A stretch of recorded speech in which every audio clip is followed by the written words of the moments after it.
우리가 이 말씀을 가지고 계속해서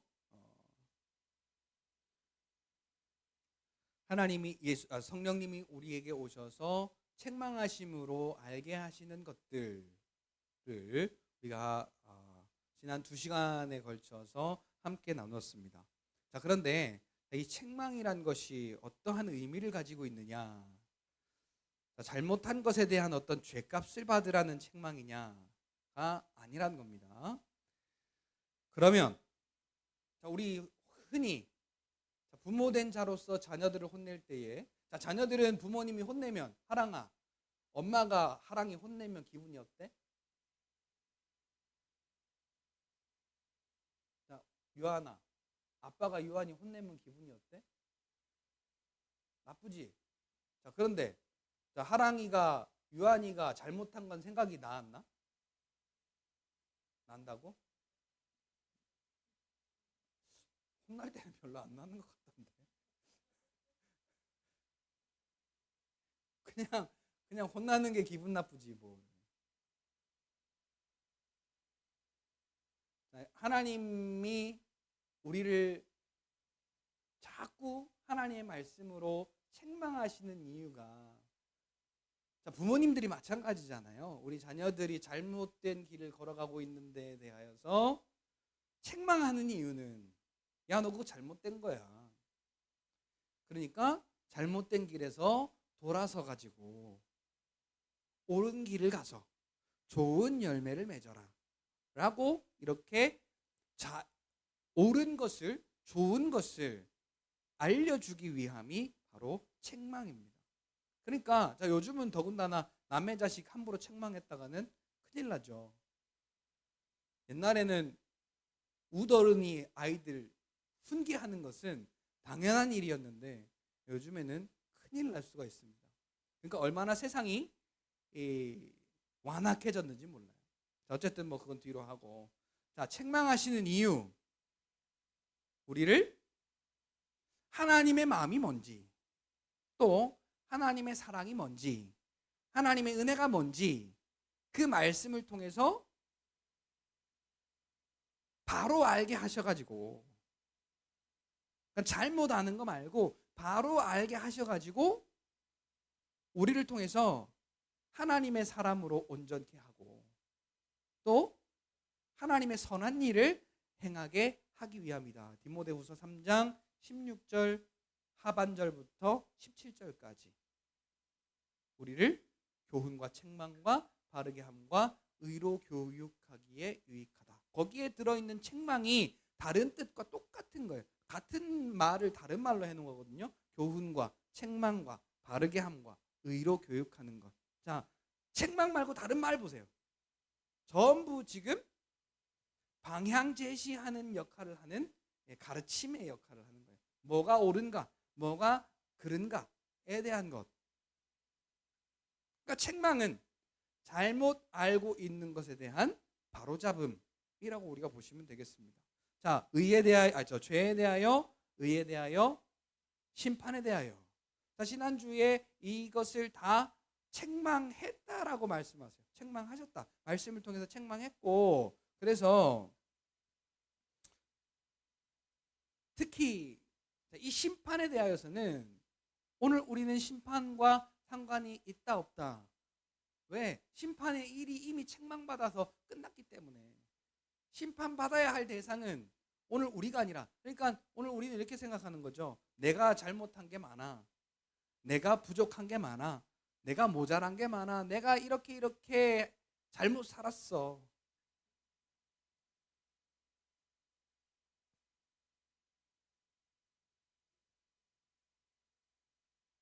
이런 개념들이 오늘 우리에게 얼마나 많습니까? 이게 지금 어찌 보면 우리가 그게 겸손이라고 생각하기도 하고, 어찌 보면 우리가 자기를 낮추는, 또 자기의 부족함을 인정하는 그러한 부분들이라고 우리가 생각을 하지만 절대로 그렇지 않습니다. 하나님으로서는 가장 기분 나쁜 일이죠. 왜? 하나님이 해결하신 일들을 우리가 인정을 안 하니까. 우리 아이들이, 야, 오늘 아빠가 맛있는 거 사줄게. 라고 이야기를 했는데 에이 아빠가 돈이 어디 있어요 라고 아이들이 이런다면 야 저것들이 철이 들었구나 제가 그러겠어요? 아니면 저것들이 날 무시하나? 그렇게 생각을 하겠어요. 자, 이런 개념과 똑같은 개념입니다. 하나님께서 약속하신 대로 아들 예수님이 오셔서 그 하나님의 약속을 따라서 이 모든 일을 해놓으시고 심판의 대상자인 그 심판의 대상자가 벌여놓은 그 일을 예수님께서 다 십자가 위에서 심판하시고 이루셨다, 다 이루셨다 말씀하심으로써 그 사건은 완전 종결된 사건입니다. 그러니까 오늘 우리와 죄와는 상관이 전혀 없는 거죠. 그래서 이 사실을 오늘 우리가 망각할 때마다 오늘 우리 안에서 성령이 오셔서 우리 안에 오신 성령께서 말씀으로 책망하시고 인도하시는 역할을 하신다라는 겁니다. 169페이지 2번 보시면 진리의 성령이 오셔서 뭐라고 증거하신다고요? 자, 2번 같이 한번 읽어봅시다. 169페이지 시작.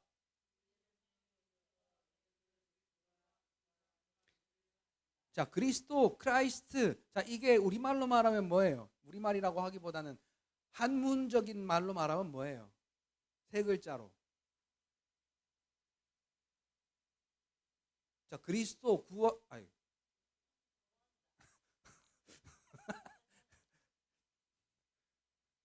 그리스도, 크라이스트. 자, 이 말은 구원자라는 말이에요. 구원하실 분. 자, 진리의 성령이 오시면 그 구원자가 증거가 된다는 거예요. 일단은 누구에게 증거가 되느냐? 오늘 내 안에서 나에게 증거하세요. 자, 이걸 계속 가르치시고 잘못 알아들으면 책망하시고 가르치시고 잘못 알아들으면 책망하시고. 자, 요한복음 15장 26절 같이 읽습니다. 시작. 내가 아버지께로 너희에게 보낼 보혜사 곧 아버지께로서 나오시는 진리의 성령이 오실 때 그가 나를 증거하실 것이요.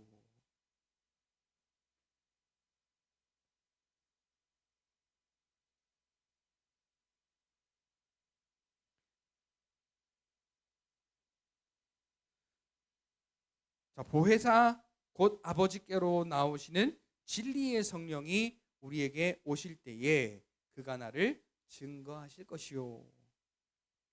그러니까 오늘 우리가 우리 안에서 하나님이 증거하시는 그 예수에 대한 증언을 우리가 무시하지 말고 현실에 가까우면 가까울수록 우리는 알지만 무시하게 됩니다. 그런데 지금도 이 성경대로라면 지금도 보혜사 되시는 우리를 도우시는 곧 아버지께로서 나오시는 그 진리의 성령이 우리 안에 오셔서 오실 때에 증거하신다 그랬으니까 우리 안에 계신다면 증거하는 게 맞죠.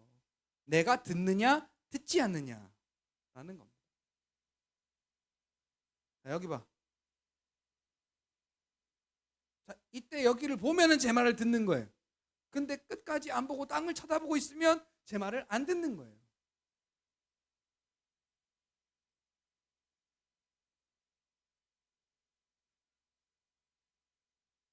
진리의 성령이 오늘 우리 안에서 우리의 삶에 필요한 구원의 일들을 예수 그리스도가 구원자로서 그를 통해서 우리의 삶의 구원이 허락되었다는 것을 우리에게 증거하실 때에 우리가 그것에 대해서 아멘하는가 아니면 그렇지 않은가, 이것은 우리가 한번 생각해 봐야 될 문제다라는 겁니다. 그냥 늘 말씀드리지만 어디 마치 무슨 천국 보험 하나 들어놓은 것처럼 교회 다니는 것이, 자, 교회 다니니까 천국가, 자, 이런 천국 보험 하나 들어놓은 것처럼 그렇게 하면서 어떤 사람은 술은 하나님이 주신 가장 아름다운 음식이라고 그러지를 않는가? 누가 그렇게 하나님이 술을 우리 보고 마시라고 그랬어요? 에? 맛을 봤어?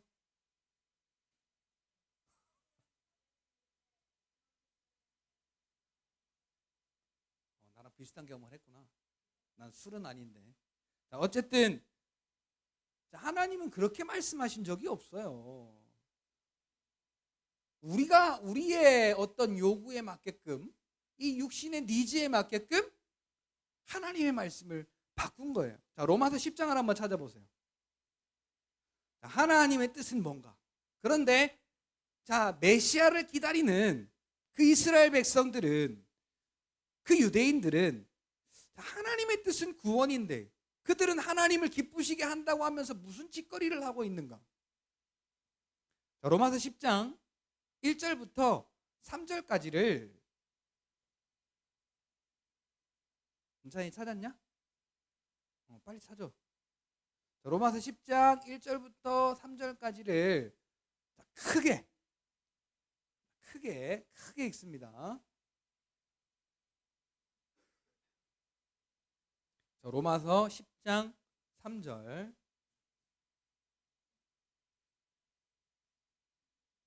자, 1절부터 3절까지.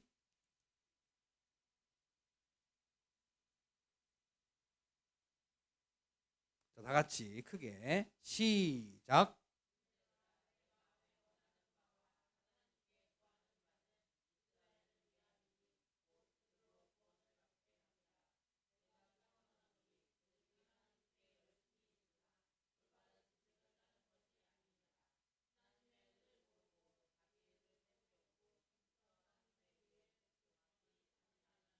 자, 이게 지금 무슨 꼴이에요? 자, 오늘 우리가 여기에, 이게 지금 오늘 우리의 거울입니다. 자, 하나님의 성령은 우리 안에서 계속 예수 그리스도를 통해서 그가 구원자라는 것을 우리에게 가르치시고, 그래서 그로 말미암아 하나님이 우리에게 주시는 구원을 얻게 하고자 하시는 게 하나님의 뜻이래요. 그런데 자, 이 사람들이 지금, 그 사람들이라고 말하면 오늘 우리로 따지면 교회 다니는 사람들이에요. 예수 믿는다고 하는 사람들이에요. 그 사람들이 하나님을 향한 열심은 있는데, 열심이 없는 게 아니에요. 열심은 있어요. 그런데 뭘 따르지 않은 거라고요? 무슨 의? 자, 2절에 그렇게 돼 있어요? 그렇죠. 자, 올바른 지식. 그러니까 자, 오늘 우리로 말하면 법이라는 게 있으면 법 안에서 자유지, 자유다라고 그러니까 법도 무시하고 자유롭게 자기가 하고 싶은 대로 하는 것을 자유라고 여기는 게 요즘 세상이 되었잖아요. 마찬가지예요. 자, 올바른 지식이라고 하면 하나님의 말씀 안에서, 올바른 지식의 이 테두리는 하나님의 말씀인 거예요. 하나님의 말씀 안에서 시작된 게 아니라는 거예요. 그들의 열심이. 그러니까 자, 안식일을 지켜라라는 율법을 어떻게 바꿔서, 자, 안식일을 지켜야 되긴 하겠는데 자기의 일도 하긴 해야 되겠으니까 100m 가고 10분 쉬고 100m 가고 10분 쉬면, 예를 들면 어디를 가는 거 이야기를 하는 거예요. 자, 집 밖에도 나오지 말라, 아무것도 하지 마라, 이게 안식일을 지키는 법이에요. 그런데 100m씩 가고 10분 쉬면 안식일을 지키는 거라고. 자, 그걸 열심히 지키는 거예요. 그러니 하나님이 우리에게 허락하시고자 하는 그 구원과는 아무런, 그들의 믿음이 하나님이 우리에게 허락하시고자 하는 구원과는 아무런 상관이 없는 거예요. 자, 그래서 3절에 뭐라고까지 이야기를 해요? 하나님의 의가 아니라 자기의 의를 나타내려고 뭐 한대요? 하나님의 말씀을 얼만큼 힘써서, 그러니까 이거 완전히 청개구리 삼신이 따로 없는 거죠. 청개구리 삼신이란 말을 들어보셨는지 모르겠는데, 말을 더럽게도 안 들어 처먹는 애들한테 저 어릴 때 어른들이 하셨던 말이에요.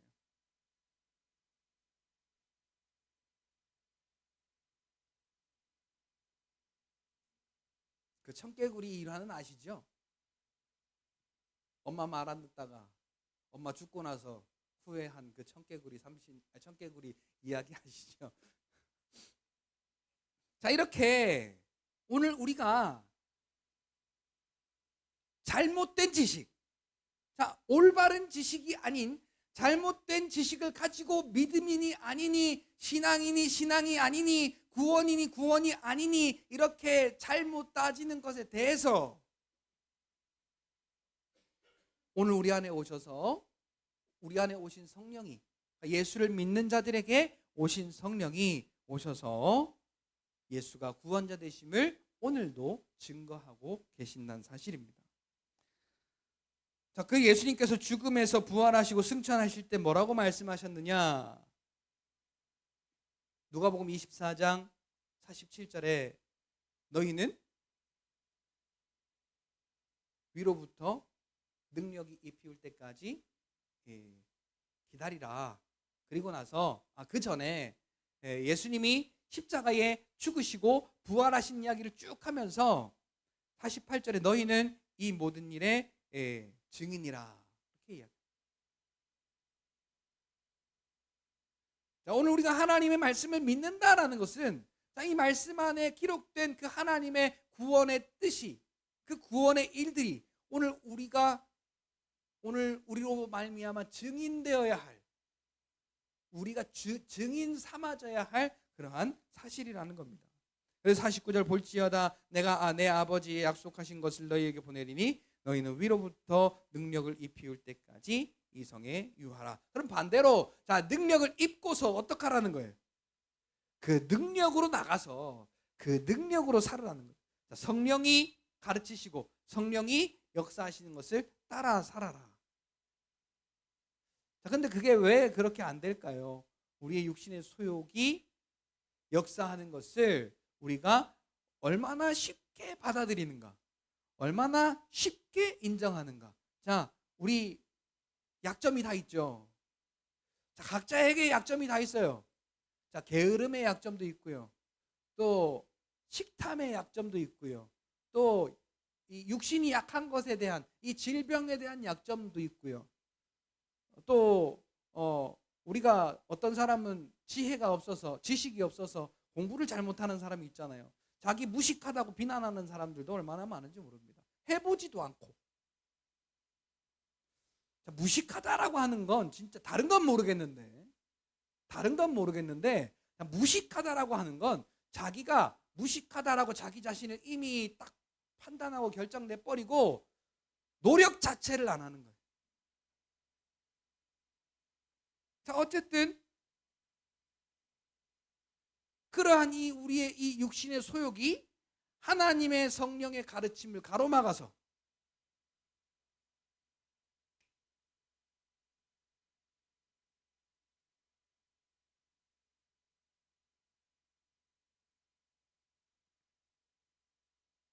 성령의 가르침을 육체의 소욕이 가로막아서. 자, 그러니까 선택은 우리가 하면 돼요. 가로막지 못하게 치워버리면 돼요. 근데 오늘 우리는 아예 딱 답은 정해져 있어. 하나님의 성령이 우리에게 아무리 가르치셔도 내가 나에게 정해놓은 답이 있어가지고 도무지 이게 들어먹혀지질 않네. 자, 만약에 여러분들이 고용주예요. 직장의 상사야. 직장의 주인이야. 그리고 직원을 고용했는데, 자, 직원이 그런 사람들이라면 얼마나 답답하겠어요. 그죠? 자, 여러분들이 부모로서 자식들이 그렇다면 얼마나 부모가 답답하겠어요.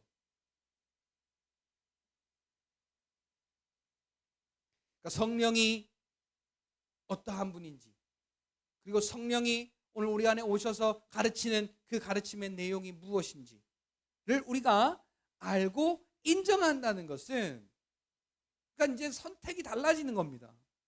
무슨 선택이요? 이때까지는 우리가 율법 아래 살았어요. 이때까지는 육신의 정욕 가운데 살았어요. 그런데 이제는 그것을 죽이고, 십자가에 죽였다라고 말하잖아요. 그걸 죽이고 무엇을 선택하는 거예요? 우리를 살리신 그 영에 대한 것을 선택하는 거예요. 그 영으로 살아가는 삶을 선택하는 거예요. 자, 결론부터 말씀드리자면, 자, 그 영으로 살잖아요. 영으로 산다라는 건 우리가 무교병을 먹는 것과 똑같아요. 자, 무교병이 뭐냐면 부풀림이 없는, 그리고 일체의 어떤 감미료가 들어가지 않은, 그냥 밀가루 반죽해서 구운 빵이에요. 근데 이 무교병을 언제 먹느냐? 아주 중요한 절기 때 먹습니다. 6월절 절기를 지킬 때 이 무교병을 먹어요. 그러면서 무엇을 기념하라? 은혜를 기념하라. 너희가 어떻게 구원받았는지를 기념하라. 그러니까 하나님의 은혜를 기념함에 있어서 거기에 다른 것이 가미가 되면은, 다른 것이 뭐예요? 하나님께 속한 것이 아니라 육체에 속한 다른 어떤 그 감미료, 그러니까 이 육신이 원하는 것들에 대한 어떤 게 가미가 되면은 그 하나님의 은혜를 깨닫는데 문제가 생긴다라는 거예요.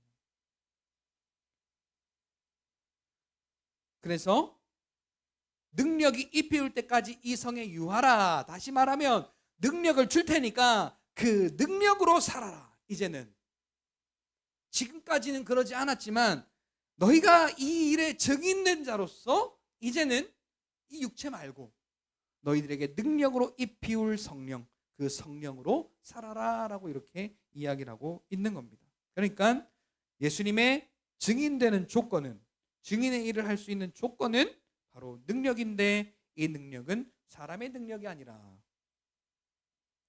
구원자로서 우리에게 보내신 보혜사, 그 성령 하나님의 능력인 것입니다. 자, 한 페이지 넘어가면 사도행전 1장 4절, 5절, 8절 쭉 나오죠.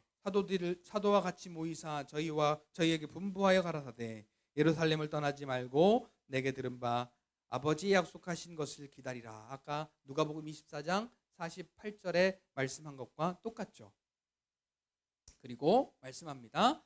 요한은 물로 세례를 베풀었대요. 이 물은 죄사함을 주는 회개에 합당한 세례예요. 그러니까 예수께로 돌아오게 하는 세례죠. 구원받게 하는 세례가 아니에요. 그런데 그 제자들, 그러니까 예수의 그 일에 증인된 그 제자들, 그러니까 예수의 그 일을 보고 믿은 자들은 뭘 받는데요? 성령으로 세례를 받으리라. 이 말은 구원으로 인침받는다 그 말이죠. 그러면서 8절에 이렇게 말합니다. 오직 성령이 너희에게 임하시면 너희가 권능을 받고 예루살렘과 온 유대와 사마리아와 땅끝까지 이르러 내 증인이 되리라 하시니라 라고 말씀합니다. 그 다음에 아버지께서 같이 한번 읽어봅시다. 시작. 아버지께서 약속하신 성령이 오실 수 있는 처소를 마련해 놓으신 분이 예수님이다. 성령을 보내주신다고 말씀하시면서 제자들에게 당부하신다. 예루살렘을 떠나지 말고 보내주시는 성령을 기다리라고. 너희 자체의 능력으로는 내 증인이 될 수 없다. 가능하다. 성령이 임하시면 권능을 받고 성령 받으면 하나님의 능력을 받음이다. 이 성령의 능력으로 증인이 될 수 있다라고 기록합니다. 자, 사도행전 2장 4절, 이제 1장의 그 하나님의 약속을 기다린 사람들이 마가의 다락방에서 기도하는데, 자, 여러분 여기에는 나오진 않지만은 여러분 한번 이거 생각해 볼 필요가 있어요. 자, 분명히 고린도전서 15장에 보니까 예수님이 보인 제자들, 그 예수님의 다시 사심을 나타내신 그 제자들, 그걸 본 제자들이 몇 명이었어요? 자, 12제자 포함해서 어디가 좀 크게 찍어, 통 크게 찍어. 그 10배나 10배 크게 찍어. 그렇지. 자, 약 500명에게 보여주셨어요. 그런데 지금 마가의 다락방에 그 성령의 오심을 기다리는 사람은 지금 몇 명이에요? 그렇죠. 120문도가 오순절날 마가의 다락방에서 지금 기도하는 겁니다. 기다리는, 성령의 오심을 기다리는 거예요. 나머지 380명 어디 갔어요?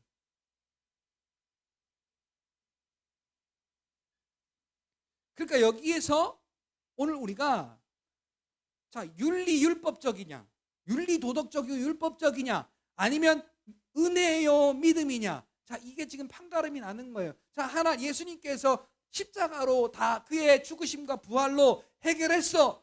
내가 그 증인이야. 그래서 나는 이제 죄와는 상관없어. 그러니까 성령이 오시면 나는 능력의 충만함을 받고 예수님의 제자로 살아갈 수가 있어. 그 증인된 삶을 살 수 있어 라고 이렇게 믿는 자가 있는가 하면, 여기에서 기도하다가 만약에 성령이 오시면 내가 무슨 일이 나는 거 아닐까? 내가 오늘도 이렇게 좀 말도 함부로 하고 나쁜 짓도 하고 나는 믿음도 좀 약한 것 같고, 성령이 오시면 혹시 나에게 무슨 일이 생기지 않을까? 그렇게 두려워하는 자들이 도망가지 않았을까?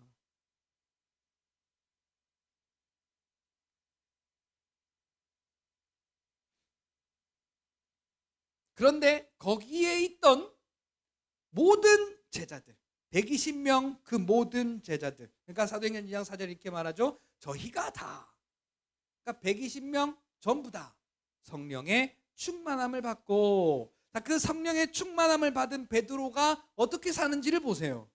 자, 두 군데만 한번 봅시다. 사도행전 3장에 보니까, 자, 다짜고짜 성전 미문에 앉아 있는 그 맹인을, 안진뱅이를 가리켜서 뭐라고 말해요?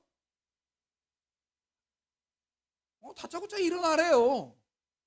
은과 금은 내게 없거니와 내게 있는 것으로 내게 주노니 나사렛 예수 그리스도의 이름으로 일어나 걸어라. 한치의 망설임이 없어요. 자, 오늘 우리는 얼마나 계산이 빠른지, 이 사람이 지금 태어나면서부터 안진뱅이였으니까 한 40년 동안을 걸어본 적도 없는 사람이고, 나는 의사도 아닌데다가, 나는 능력도 없는 데다가, 나는 뭐 공부도 못한 데다가 뭐 이런저런 계산들을 많이 할 것 같은데 오히려 또 무식이 용감하다고. 자, 베드로가 무식이 용감한 사람입니다. 그래서 그냥 성령으로 살아 그러니까 그리고 그냥 성령으로 밀어붙인 거예요. 그리고 그의 오른손을 잡아 일으키니 그가 일어나 성전으로 걷기도 하며 뛰기도 하며 성전으로 들어가 하나님을 찬미하니라고 그렇게 돼 있어요. 자, 그리고 사도행전 12장도요. 뭐 여러 가지의 말씀이 있지만 뛰어넘어가서, 자, 사도행전 12장은 베드로에게는 절체절명의 순간이에요. 지금 이 헤롯이 표심을 얻기 위해서, 요즘에 이재명이 그러는 것처럼 아주 그 무한 거기 가서 아주 그 행세를 떠는 거 보면은 참 가관도 아니에요. 어쨌든 뭐 그 사람을 욕하기 위한 건 아니고. 자, 이제 예전에 예수님이 돌아가실 때 밀란이 일어나서 바라바를 풀어주고 예수님을 잡았잖아요. 이때에도 그 비슷한 밀란이 일어나서, 밀란이 일어난 건 아닌데 그들이 유대인들은 예수님을 싫어했어요. 그래서 구원자라고 인정하지 않았어요. 그래서 그 예수님의 제자인 야고보를 잡아다가 대표로 죽여봤더니 유대인들이 너무 좋아하는 거예요. 지지율이 막 수직 상승하는 겁니다. 그래서 하나 더 잡아 죽이자. 그리고 잡은 게 베드로입니다. 근데 하필이면 내일이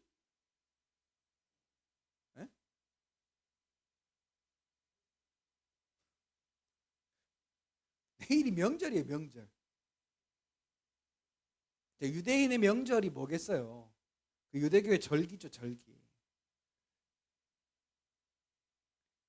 그것도 유대인들이 가장, 그러니까 우리나라의 어떤 이 설날 추석과 버금가는, 자, 그런 이 6월절의 이 절기입니다. 그래서 그러니까 그러니까 내일 지나서 내일 지나서 죽이자. 그리고는 4명이 한쪽씩 한 다리 한 팔 4명씩 4패에 이 뭐죠? 이 경호가 아니고 그걸 뭐라 그래? 감시를 받으면서 있어요. 그런데 베드로가 걱정을 하나도 안 한 게 그 다음에 나와요. 내일 내가 죽는데 죽더라도 사과나무를 심고 죽어야 되느냐? 뭐 이런 걱정을 안 했어요. 왜냐니까 자, 우리가 만약에 내일 사형 집행을 받아야 되는 사형수라면 여러분 잠이 오겠어요? 올 수가 없지. 그게 잠이 온다 미친놈이지. 근데 자, 그것도 자, 밖에서 군대가 엄호하고 있어요. 안에서도 자, 이 두 군인이 한쪽씩 맡아가지고 붙잡고 있어요. 그 두 군인이 한 패인 그 패들이 양쪽으로 나뉘어서서 있는 그 군인 틈에서, 그러니까 틈이니까 얼마나 좁아요. 그 틈에서 글쎄 잠을 자는데 얼마나 잠을 맛있게 자는지, 꿀잠을 자는지. 주의 성령이 오셔서 야 일어나, 베드로야 빨리 일어나, 빨리 일어나라고 하는데 깨우는데 안 일어나는 거예요. 그러니까 성령이 발로 차서 깨웠다 그래요. 자, 우리 발로 차서 깨울 정도면 얼마나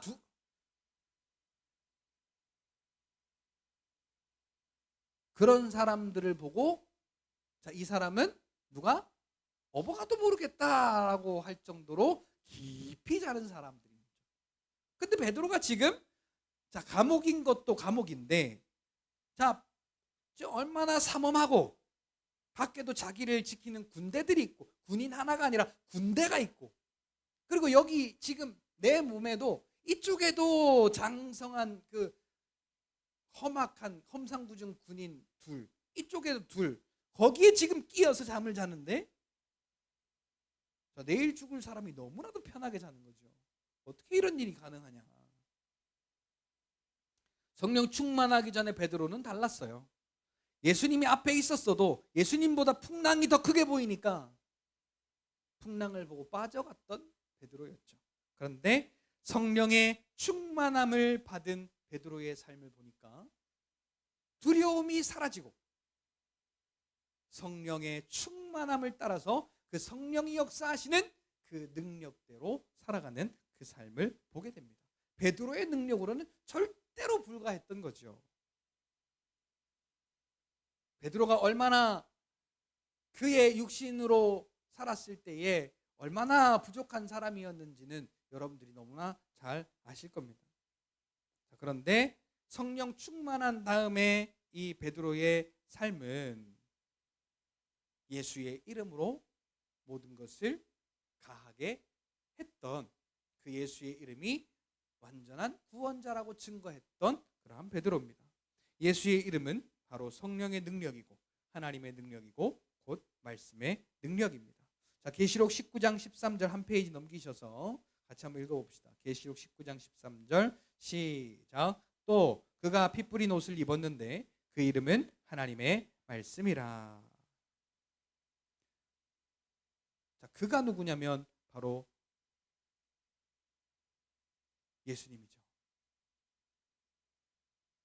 피 뿌린 옷을 입었는데 그 이름은 하나님의 말씀이라. 요한복음 1장 1절도 예수님을 가리켜서 하나님의 말씀이다라고 기록하고 있죠.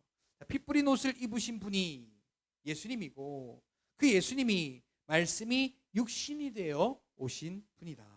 그래서 예수라는 그 이름이 바로 하나님의 말씀이고 따라서 그 예수의 이름은 말씀의 능력 자체이다. 그러니까 오늘 우리가 살아가는 삶의 기준이 내가 무엇으로 살아야 되겠는가, 자, 예수 믿는 자로서 내가 무엇으로 살아야 되겠는가라는 것에 대해서는 갈라디아서 2장 1절부터 21절까지, 그러니까 갈라디아서 2장 전체죠. 갈라디아서 2장을 전체로 한번 읽어볼 필요가 있어요. 우리가 이렇게 예수님을 믿는데, 그래서 피 뿌린 옷을 입은 그 하나님의 말씀 되신 그 예수로 살아가는 삶이란 과연 어떠한 삶이냐?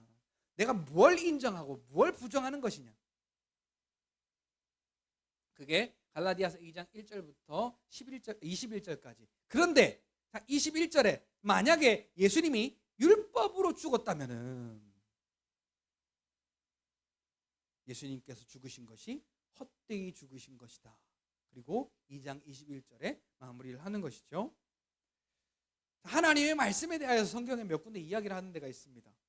창세기 18장 14절, 마태복음 19장 26절 이런 데를 보면은 여호와께 능치 못한 일이 있겠느냐? 하나님으로서는 다 하실 수 있느니라. 마가복음 9장 23절에도 할 수 있거든이 무슨 말이냐? 믿는 자들에게는 능치 못한 일이 없느니라. 누가복음 1장 37절에도 대저 하나님의 모든 말씀은 능치 못하심이 없다. 자, 우리가 이것을 어디까지 인정하여 드리느냐라는 거예요. 어디까지? 자, 하나님이 한계가 있을까요? 없을까요? 하나님 한계가 없으신 분이에요. 우리 스스로가 하나님을 한계 있는 분으로 만들 뿐이지. 오늘 저와 여러분들의 믿음은 예수란 그 하나님의 말씀은 한계가 없으신 모든 일에 능하신 능력의 말씀이다 라는 것을 우리가 인정하는 것이 필요하다라는 겁니다. 자, 마가복음 9장 23절에 믿는 자라는 말을 하죠. 믿는 자에게 능치 못함이 없다. 그러면 무엇을 믿는 거냐? 하나님의 말씀하신 거. 하나님의 말씀을 믿는다 그러면 이게 조금 애매해요. 이게 내가 그냥 지식적으로 끄덕끄덕 이해한다는 말인지, 아니면 그것을 가지고 내가 살아간다는 말인지, 이게 지금 애매모호해요. 자, 그러면 하나님의 말씀을 믿는다는 것, 하나님의 말씀, 예수를 믿는 자 그도 하나님의 말씀을 통하여 능치 못함이 없다는 그 말씀을 믿는다는 것을 우리가 어떻게 보여야 되느냐 그럼. 자, 이거에 대하여서는 저는 엘리야를 좀 언급을 하고 싶어요. 자, 엘리야가 지금 모든 일이 다 끝나고 나서 로뎀나무 앞에서 그 이세벨이 자기를 죽이러 찾아다니는 것 때문에 무서워서 하나님 내가 차라리 죽었으면 좋겠습니다 하고 할 정도로 엘리야가 힘들어 하잖아요. 그러니까 왜 그렇게 됐는지는 모르겠어요. 근데 그 전에 하나님이 엘리야를 통해서 말씀하셨던 그 이전까지 있었던 이스라엘의 모든 왕들보다 더 악행하여 그랬어요. 악을 행하여 그랬어요. 그러니까 악을 행한 자 중에 제일 악덕한 왕이 바로 이 아합이었어요. 이스라엘 모든 왕들보다 더 악한 악을 행했다고 했어요. 열왕기상 16장에 보니까. 그런데 그에게 가서 하나님의 말을 하는 거예요. 하나님이 뭐라고 말할게요? 내가 이제 이 땅에 3년 반 동안 비를 지면에 내리지 않겠다. 근데 야, 하나님이 말씀하시기를 이렇게 말했어 라고 하지 않고 그냥 내 말이 있기 전에는 이 땅에 다시 비가 안 내릴 거야 라고 이렇게 아합에게 도발을 합니다. 죽으면 어떡하려고? 자, 지금 이세벨의 그런 어떤 저기 앞에도 쩔쩔매가지고 하나님 나 죽겠습니다. 차라리 죽여주세요라고 그렇게 로뎀나무 밑에서 모든 인생을 포기했던 엘리야인데 무슨 믿음으로 그렇게 할 수 있었을까?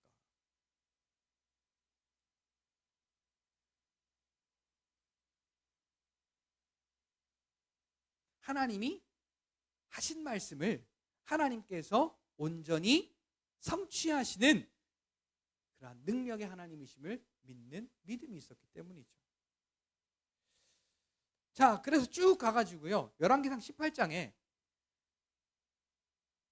이제 갈멜산 전투를 하자고 엘리야가 제안을 합니다. 몇 대 몇이에요? 바알신 400명, 아세라신 450명. 자, 도합이 몇 명이요? 자, 850대 1이에요. 자, 그런데 하나님이 말씀하신 게 있어요. 그냥 이 엘리야가 믿음으로 하나님 지켜주실 줄 믿습니다, 이렇게 믿은 게 아니란 말이에요.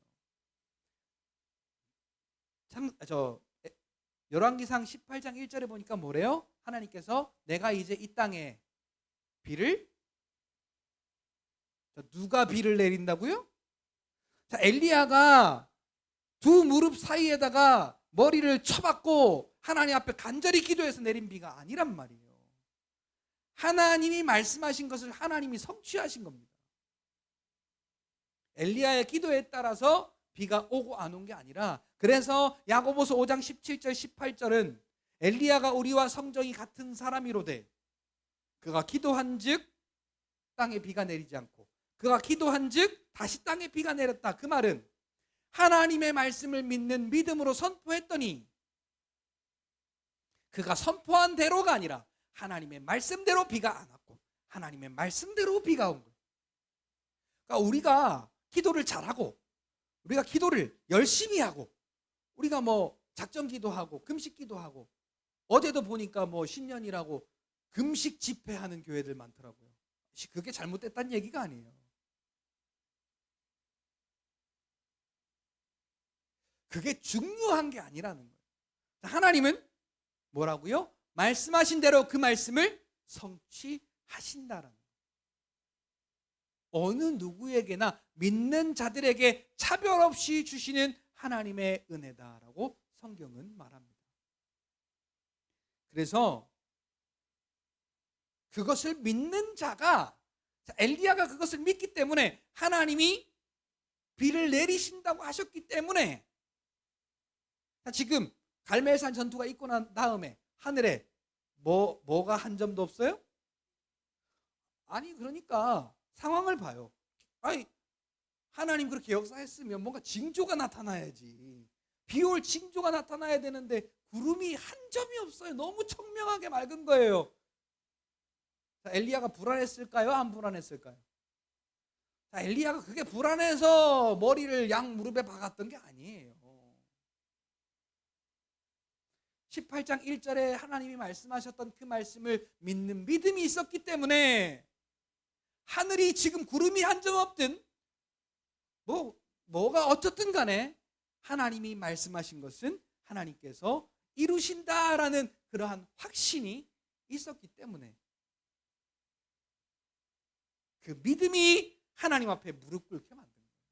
하나님, 지금 이게 뭡니까? 비가 와야 되는데, 꼭 비가 와야 되는데 비를 주시옵소서, 이게 아니란 말이에요. 그러니까 우리의 기도도 좀 달라져야 돼요. 하나님이 회복해 하신다고 했으면 하나님이 회복하시는 줄 믿습니다. 하나님이 축복하신다고 했으면 축복의 역사를 내리실 줄 믿습니다. 축복이란 말도 좀 잘못됐어요. 하나님은 축복하시는 게 아니라 그냥 복을 주시는 거죠. 자, 어쨌거나 우리의 믿음은, 자, 지금 엘리야의 삶에 나타난, 자, 이 모습을 통해서 이게 하나님의 말씀, 예수를 믿는 자 그도 능치 못할 일이 없다라는 말씀에 대한 어떤 사실적인, 현실적인 그러한 말씀이 되지 않겠는가 싶습니다. 자, 이 믿음으로 오늘 저와 여러분들은 예수님의 증인이 될 수 있는 것이죠. 베드로가 성령이 충만하고 나니, 시온아 그거 건드리지 마라.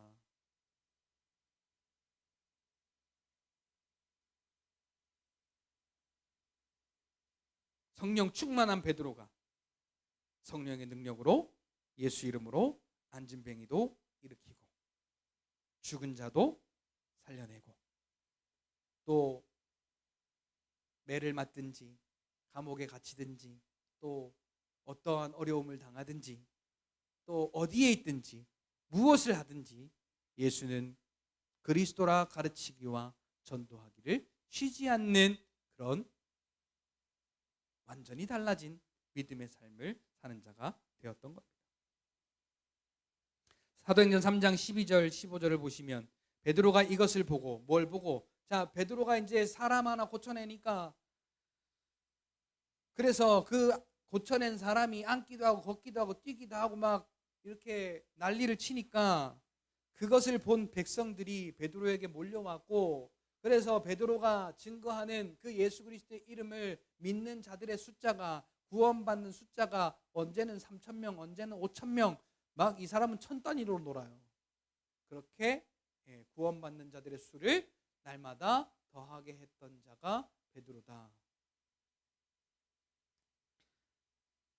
사도행전 3장 12절 15절 보니까 베드로가 이것을 보고 백성에게 말하되 이스라엘 사람들아, 이 일을 왜 기이히 여기느냐? 우리 개인의 권능과 경건으로 이 사람을 걷게 한 것처럼 왜 우리를 주목하느냐? 오늘 우리도 마찬가지예요. 뭔가 특별한 일이 나타나면 그 사람이 주목되고 또 그 사람을 주목하여 보고 막 쏠리고 몰리고 그런 일들이 많은데, 그게 아니라 성도들도, 사역자들도 15절처럼 우리가 누구예요? 예수님 구원자를 기다린다고 하는 사람들이 예수님 생명의 주를 죽였도다. 그러나 하나님이 죽은 자 가운데에서 살리셨으니 우리가 이 일의 증인이라. 그리고 이 사람이 그 이름을 믿음으로, 그 이름이 너희 보고 아는 이 사람을 성하게 하였다. 예수로 말미암아 난 믿음이 너희 모든 사람 앞에서 이같이 완전히 낫게 하였느니라. 그런데 오늘 우리 이 교계에 흐르는 이 어떤 그 암묵적인 법이 뭐예요? 사도행전의 시대는 그러니까 이 일을 부인하는 거예요. 서기관들이 부활을 부인하는 것처럼 사도행전의 시대는 끝났다.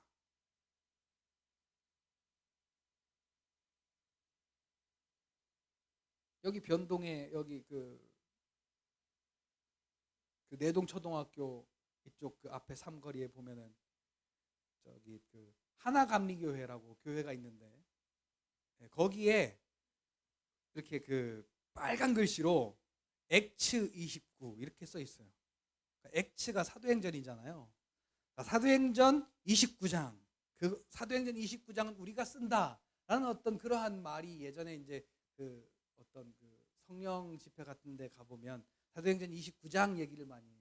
근데 엑츠 29 이렇게 써 있으니까 교회 이름이 안 보이고 그것만 보이니까 그 저기 세제 회사 들어온 줄 알고 옛날에. 자, 그런데 진짜로 능력을 부인하는 교회, 능력을 부인하는 성도들이 얼마나 많아졌는지 모릅니다. 능력을 얘기하면요, 이상한 취급을 해요.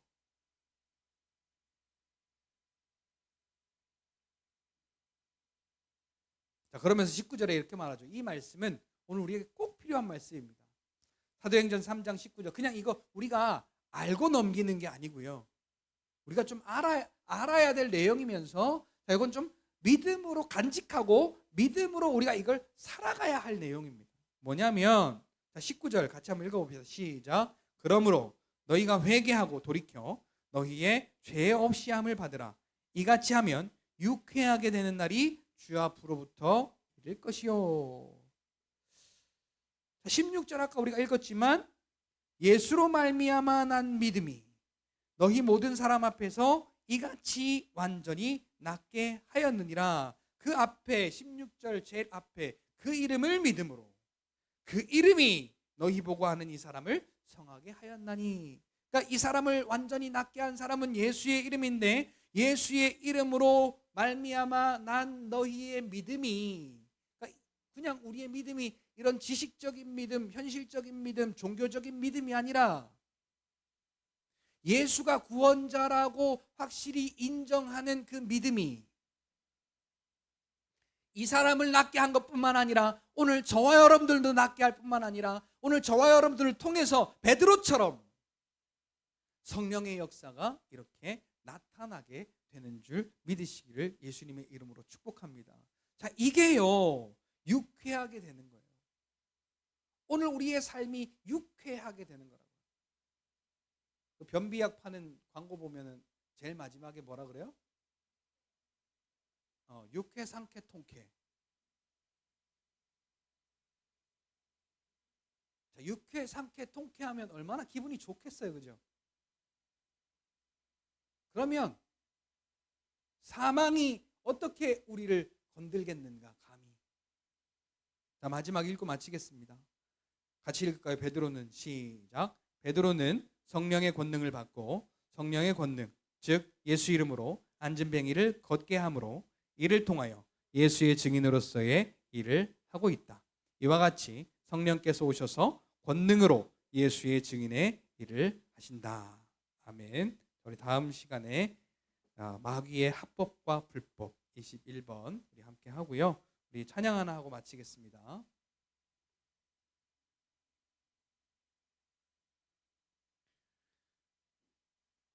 오늘 저와 여러분들이 이제 이 믿음의 이 자리로 파송된다라는 그러한 어떤 이 마음을 가지시고 우리 함께 가사를 생각하시면서 함께 우리 찬송하겠습니다.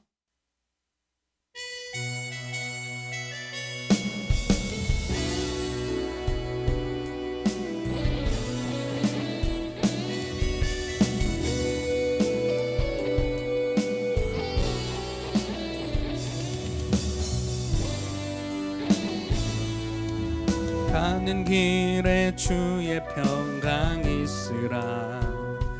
평강의 왕 함께 가시니 너의 걸음 걸음 주 인도하시리. 주 강한 손 널 이끄시리. 너의 가는 길에 주의 축복 있으리. 영광의 주 함께 가시니 내가 밟는 모든 땅 주님 다스리리. 너는 주의 길 예비케 되리. 주님 나라 위하여 주님 나라 위하여 길 떠나는 나의 형제여, 주께서 가라시니 너는 가라. 주의 이름으로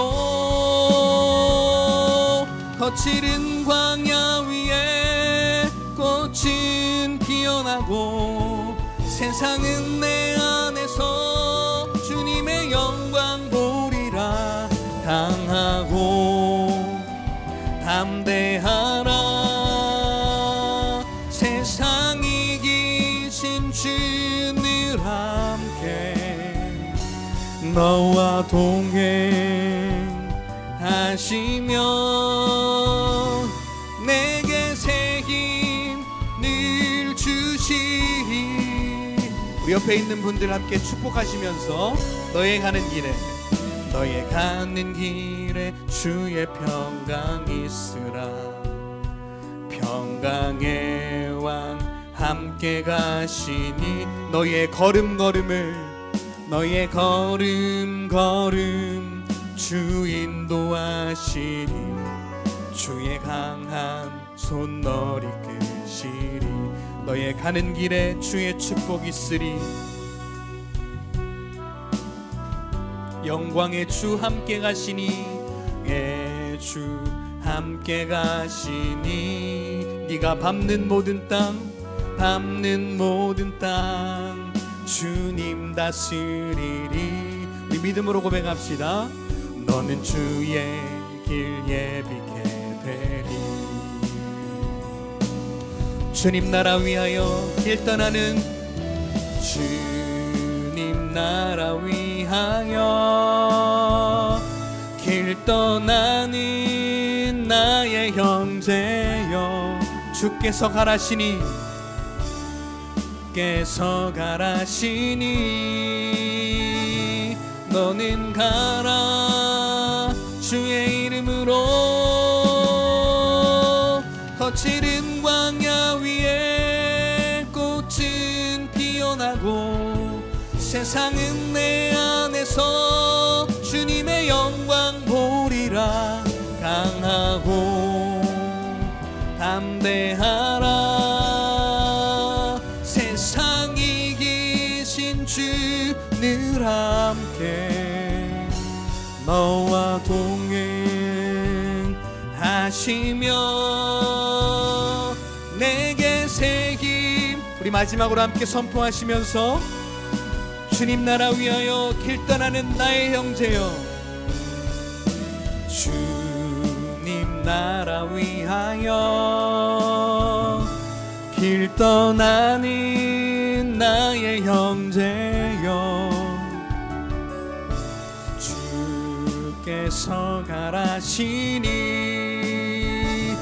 너는 가라 주의 이름으로. 거칠은 광야 위에 꽃은 피어나고 세상은 내 안에서 주님의 영광 보리라. 강하고 담대하라 세상 이기신 주 늘 함께 너와 동행하시며 내게 새 힘을 주시리.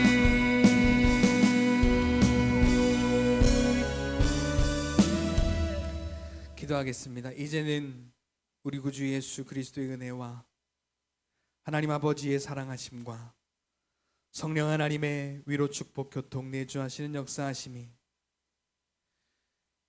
예수 그리스도의 이름으로 우리와 늘 함께 하시며 우리에게 그 이름의 능력으로 새 힘 주시는 구원자이신 예수 그리스도를 믿는 믿음으로 성령의 인도하심 따라 순종하며 나아가기로 작정하는, 그래서 하나님의 그 역사를 보고 경험하고 드러내며 믿음으로 살기로 작정하는 이 자리에 모인 사랑하는 하나님의 권속들 머리 위에 지금으로부터 영원토록 함께 있을지어다.